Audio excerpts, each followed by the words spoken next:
Selamat pagi, Om Swastiastu. Perkenalkan, nama saya Imade Budi Setiawan dengan NIM 18170512776.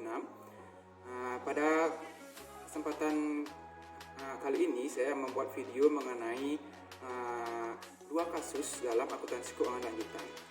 Yang pertama yaitu mengenai kasus penggabungan usaha untuk memenuhi tugas dari ujian tengah semester. Kemudian yang kedua adanya kasus eliminasi pembelian maupun penjualan antar perusahaan untuk memenuhi tugas ujian akhir semester.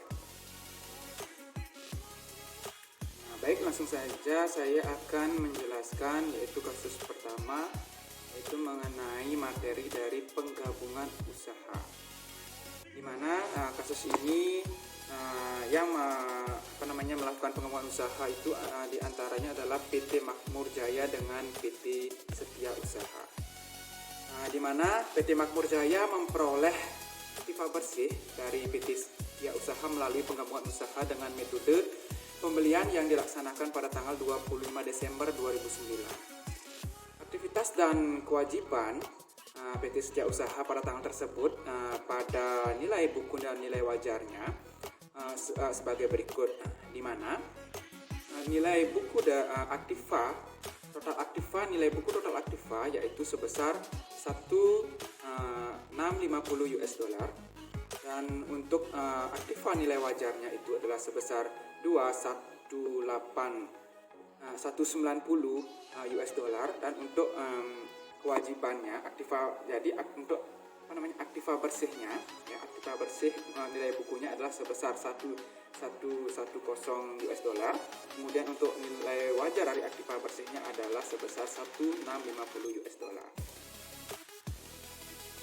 Baik, di mana PT Makmur Jaya itu sudah membayar 600.000 US dollar tunai dan menerbitkan 60.000 lembar saham biasa dengan nilai pasarnya itu adalah 40 US dollar per saham untuk memperoleh aktiva bersih dari PT Setia Usaha. Baik, dari pernyataan tersebut maka kasusnya adalah diminta, yang pertama adalah untuk membuat jurnal penggabungan usaha. Kemudian yang kedua ada bagaimana sih hasil analisis dari penggabungan usaha, dan kemudian yang ketiga adalah susunlah neraca dari PT Makmur Jaya setelah melakukan penggabungan usaha. Baik, kita akan mulai. Yang pertama adalah pembahasan mengenai pembuatan jurnal penggabungan usaha, di mana jurnal dalam melakukan penggabungan usaha yaitu akan mendebit akun investasi dalam PT Setia Usaha sebesar 4.200.000 dasar perhitungan, di mana kas sebesar 600.000 itu ditambahkan dengan saham biasa nominal yang sebesar 1.800.000 dan juga ditambahkan dengan tambahan modal yang disetor. Investasi dalam PT Setia Usaha itu didebit sebesar 4.200.000 US dollar. Kemudian mengkredit kas sebesar 600.000 dikarenakan saham biasa dengan nominal 30 US dollar itu ditambahkan kas sebesar 600.000 US dollar. Kemudian saham biasa nominalnya itu menjadi 1.800.000 dengan dasar perhitungan itu diperoleh dari penerbitan sebanyak 60 lembar saham dikali dengan harga atau nominal dari saham tersebut yaitu sebesar 30 US dollar per saham. Jadi untuk saham biasa nominalnya adalah 1.800.000. Kemudian dasar perhitungan dari tambahan modal yang disetor itu adalah sebesar 1.800.000 juga, dikarenakan PT Setia Usaha itu menerbitkan 60.000 lembar saham dengan harga per sahamnya yaitu 30 per saham. Maka tambahan modal disetor itu menjadi 1.800.000. Jadi pencatatan jurnal pengembangan usaha tersebut adalah untuk mencatat penerbitan 60.000 lembar saham biasa dengan nominal 30 US dollar ditambah kas 600.000 dalam penggabungan usaha menurut metode pembelian dengan PT Setia Usaha. Kemudian kita lanjut untuk membahas pertanyaan kedua, yaitu analisis dari penggabungan usaha. Yang pertama adalah kita harus membandingkan nilai investasi dengan nilai wajar terlebih dahulu ya. Dengan rumus yaitu nilai investasi setiap usaha itu dikurangi dengan nilai wajar aktiva bersih dari PT setiap usaha. Di mana nilai investasi dalam PT setiap usaha yaitu sebesar 4.200 US dollar ya. US dollar ini diperoleh dari jurnal penggabungan usaha yang di akun debit yaitu investasi dalam PT setiap usahanya. Kemudian nilai wajar aktiva bersih dari PT setiap usaha itu sebesar 1.650.000 US dollar. Ini diperoleh dari neraca pada tanggal sebelumnya yaitu tanggal 25 Desember 2009. Nah, maka hasil pengurangan dari nilai investasi PT setiap usaha dengan nilai wajar aktiva bersihnya yaitu sebesar 2.550.000 US dollar. Itulah yang nantinya akan disebut sebagai hasil dari perbandingannya. Kemudian yang kedua yaitu kita akan mengklarifikasi di mana hasil perbandingannya itulah sebesar 2.550.000 US dollar tersebut, maka dapat disimpulkan bahwa perbandingan itu adalah merupakan sebagai goodwill dari analisis penggabungan usaha PT setiap usaha tersebut. Kemudian yang ketiga yaitu kita akan menentukan apakah goodwill itu positif ataupun negatif. Di sini ya, apabila nilai investasi lebih besar dari nilai wajar aktiva bersih, maka disimpulkan goodwill positif. Goodwill positif dialokasikan ke dalam neraca pada pos aktiva tetap tidak merujuk sebesar nilai goodwill. Itu mengenai pertanyaan yang kedua yaitu analisis penggabungan usaha. Untuk menjawab pertanyaan yang ketiga yaitu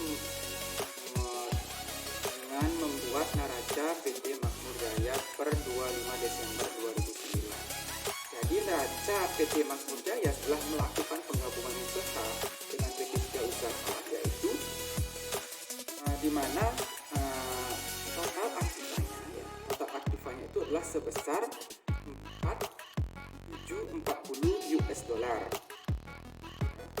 Dengan dasar perhitungan kas yaitu sebesar 200 US dollar, piutang bersih sebesar 240, kemudian persediaan sebesar 350, kemudian tanah sebesar 200, kemudian bangunannya itu adalah sebesar 600, kemudian peralatannya itu adalah sebesar 450, patennya itu sebesar 150, dan ditambah akun lagi satu yaitu goodwill. Goodwillnya itu adalah sebesar 2.550.000. Jadi maka ditotalkan aktiva dari PT Makmur Jaya pada tanggal 25 Desember 2009 yaitu sebesar 4.740 US dollar. Kemudian pasifa dari PT Makmur setelah melakukan penggabungan usaha pada tanggal 25 Desember 2009 itu sebesar 4.740 US dollar.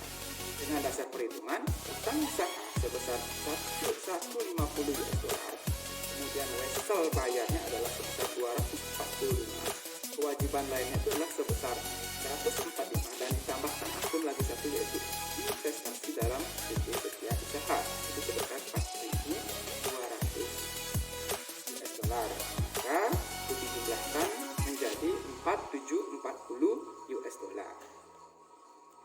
Baik, karena semua pertanyaan sudah terjawab mengenai penggabungan usaha tersebut, ya pertanyaan kasus tersebut sudah terjawab. Baik, saya akan melanjutkan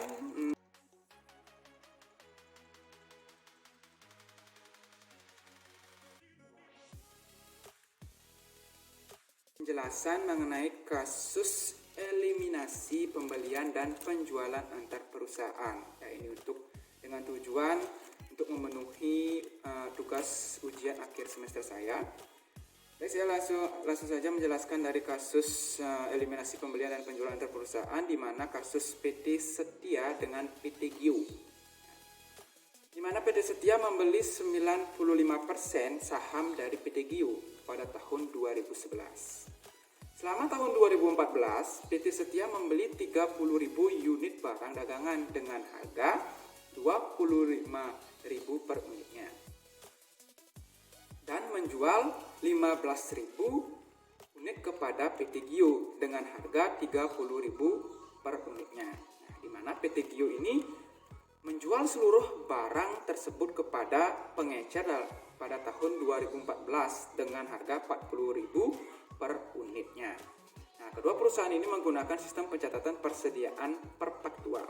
Dari kasus tersebut, maka dimintalah yang pertama adalah membuat jurnal pada buku PT Setia untuk pembelian, persediaan, dan penjualan kepada PT Gio pada tahun 2014. Dan yang kedua adalah membuat jurnal pada pembukuan PT Gio untuk pembelian, persediaan, dan kemudian penjualan kembali pada pengecer tahun 2014. Dan yang ketiga adalah membuat jurnal eliminasi yang diperlukan untuk penyusutan laporan keuangan konsolidasi tahun 2014 untuk semua pengaruh dari penjualan ataupun pembelian antar perusahaan.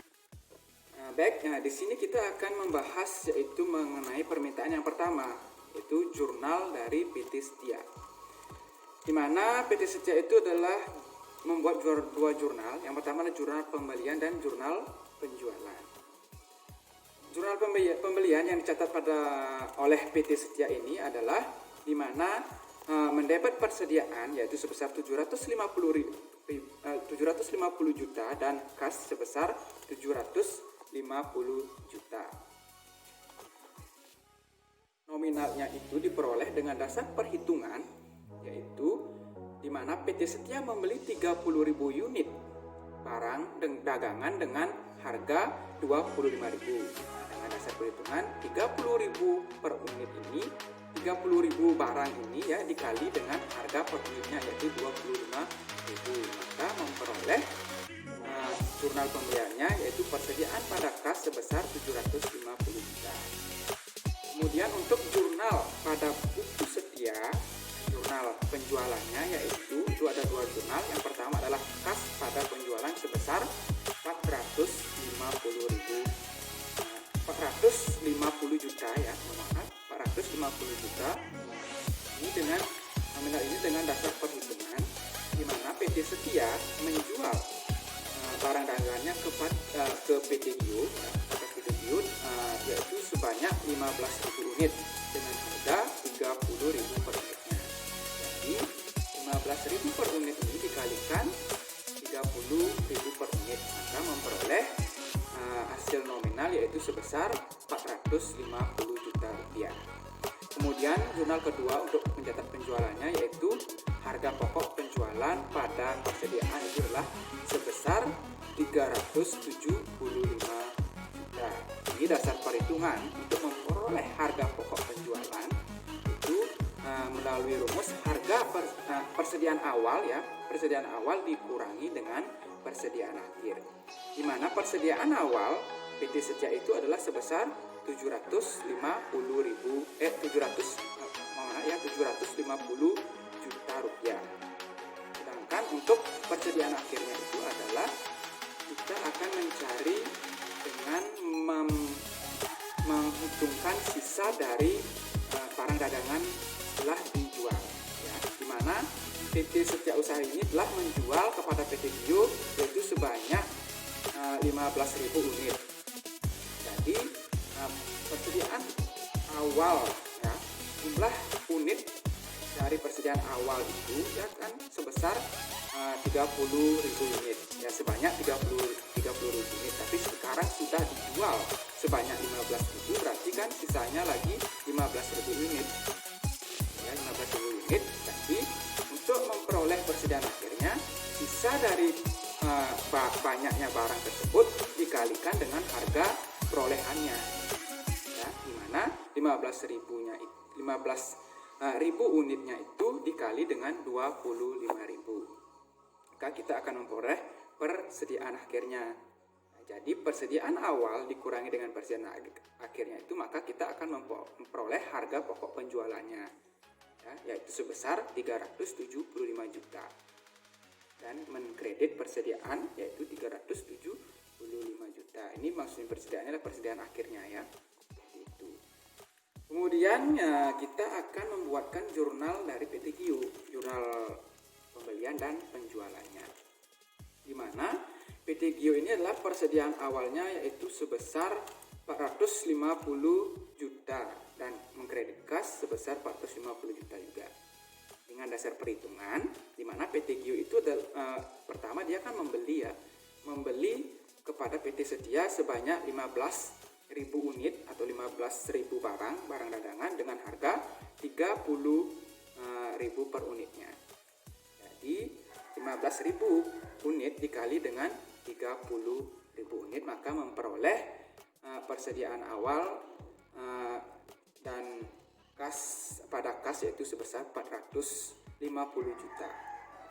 Kemudian untuk membuat jurnal penjualan yang dilakukan oleh PT Gio itu ada 2 jurnal. Yang pertama adalah kas pada penjualan, itu 600 besar dengan dasar perhitungan di mana PT Gio ini menjual kepada pengecer yaitu dengan harga 40.000 per unitnya. Di mana PT Gio ini menjual semua barang dagangannya, ya, menghabiskan semua barang dagangannya yaitu sebanyak 15 unit barang dagangan dengan harga 40.000 per unitnya. Maka dikalikan per unit dan harga dikalikan unit barangnya dengan harga per unitnya, maka 15.000 dikali dengan 40.000 maka memperoleh hasil yaitu sebesar 600 juta rupiah untuk jurnal penjualan dari PT Gio, ya. Kemudian jurnal yang kedua ini masih jurnal penjualan, ya. Itu ada 2 jurnal. Yang pertama adalah kas pada penjualan dan yang kedua ini adalah harga pokok penjualan dengan persediaan akhirnya. Sama juga ya seperti tadi, untuk menghitung harga pokok penjualannya persediaan awal dikurangi dengan persediaan akhir. Nah, ini kebetulan PT Gio ini tidak memiliki persediaan akhir karena dia sudah menghabiskan barang dagangannya untuk dijual kepada pengecer. Nah, jadi di sini harga pokok penjualan dari PT Gio ini pada jualan ini adalah digunakan yaitu persediaan awalnya saja, ya, yaitu nominalnya yaitu sebesar 450 juta rupiah dengan mengkredit persediaan yaitu sebesar 450. Untuk permintaan yang ketiga yaitu membuat kertas kerja, ya, dan jurnal eliminasi PT Setia dan PT Gio telah melakukan pembelian dan penjualan antar perusahaan. Di mana eliminasi kertas kerjanya yaitu untuk PT Setia, penjualan dari PT Setia itu adalah sebesar 450 juta. Untuk PT Gio yaitu sebesar 600 juta. Kemudian penjualan dari PT Setia dan PT Gio ini dilakukan penyesuaian dan eliminasinya. Nah, untuk penjualan PT Setia dan PT Gio penyesuaian dan eliminasinya sebesar 1.050 juta. Sedangkan konsolidasi penjualan dari PT Setia dengan PT Gio ini yaitu sebesar 600 juta. Dengan dasar perhitungan, ya, dengan dasar perhitungan penyesuaian dan eliminasi itu diperoleh dari dasar perhitungan penjualan dari PT Setia yaitu sebesar 450 juta ditambah dengan penjualan PT Gio sebesar 600 juta. Nah, di penyesuaian dan eliminasi itulah sebesar 1.050 juta. Kemudian untuk konsolidasi itu sebesar 600 juta dengan dasar perhitungan 1.050 juta itu dikurangi dengan penjualan PT Setia itu dikurangi 450 juta, kita memperoleh konsolidasi 600 juta. Kemudian kertas kerja, eliminasi kertas kerja untuk harga pokok penjualan, ya, di mana PT Setia harga pokok penjualannya adalah 375 juta sedangkan PT Gio adalah 450 juta. Kita penyesuaian dan eliminasinya adalah sebesar 825 juta. Ada perhitungan HPP harga pokok penjualan dari PT Setia itu ditambahkan dengan HPP harga pokok penjualan dari PT Gio. Kemudian konsolidasinya adalah sebesar 375 juta. Untuk mengukur atau mengetahui laba kotornya itu dengan perhitungan di mana penjualan dikurangi dengan harga pokok penjualan. Misalnya PT Setia menjadi 75 juta dengan dasar perhitungan 450 juta dikurangi dengan 375 juta. Itu juga PT Gio yaitu dengan 600 juta penjualannya dikurangi dengan harga pokok penjualan sebesar 450 juta. Itu juga penyesuaian dan eliminasinya di mana PT Setia di mana penyesuaian dan eliminasi penjualan ya PT Setia dan PT Gio itu adalah sebesar 1.050 juta dikurangi dengan HPP penjualan dari kedua PT tersebut yaitu sebesar 825 juta. Jadi memperoleh laba kotor dalam penyesuaian dan eliminasi itu adalah sebesar 225 juta. Nah, untuk menghitung konsolidasi itu adalah dengan untuk mengetahui laba kotor dari konsolidasi itu adalah dengan rumus menjumlahkan konsolidasi penjualan dengan harga pokok penjualannya. Jadi laba kotor dari konsolidasi adalah mohon maaf sebelumnya ya, untuk memperoleh laba kotor konsolidasi itulah dengan mengurangkan ya konsolidasi penjualan dengan konsolidasi harga pokok penjualan. Jadi 600 juta konsolidasi penjualannya dikurangi dengan konsolidasi penjualan sebesar 375 juta, maka memperoleh hasil laba kotor dari konsolidasi adalah sebesar 225 juta. Baik, yang terakhir untuk pembuatan jurnalnya yaitu maka jurnal eliminasi dari PT Setia dan PT Gio ini adalah penjualan pada harga pokok penjualan, mendebet penjualan dan mengkredit harga pokok penjualan yaitu sama-sama sebesar 450 juta. Baik, teman-teman semua dan ibu dosen yang saya hormati, sekian dari pemaparan dua kasus saya yang mengenai pengembangan usaha untuk memenuhi ujian tengah semester saya, dan yang kedua adalah mengenai kasus eliminasi pembelian dan penjualan antar perusahaan untuk memenuhi tugas ujian akhir semester saya. Apabila ada kesalahan dalam penyampaian ataupun dalam memberikan penjelasan dari kasus tersebut, saya mohon maaf, dan apabila ada kesalahan dalam tutur kata saya mohon maaf yang sebesar-besarnya kepada ibu dosen. Dan saya akhiri video kali ini dengan Para Mesanti. Om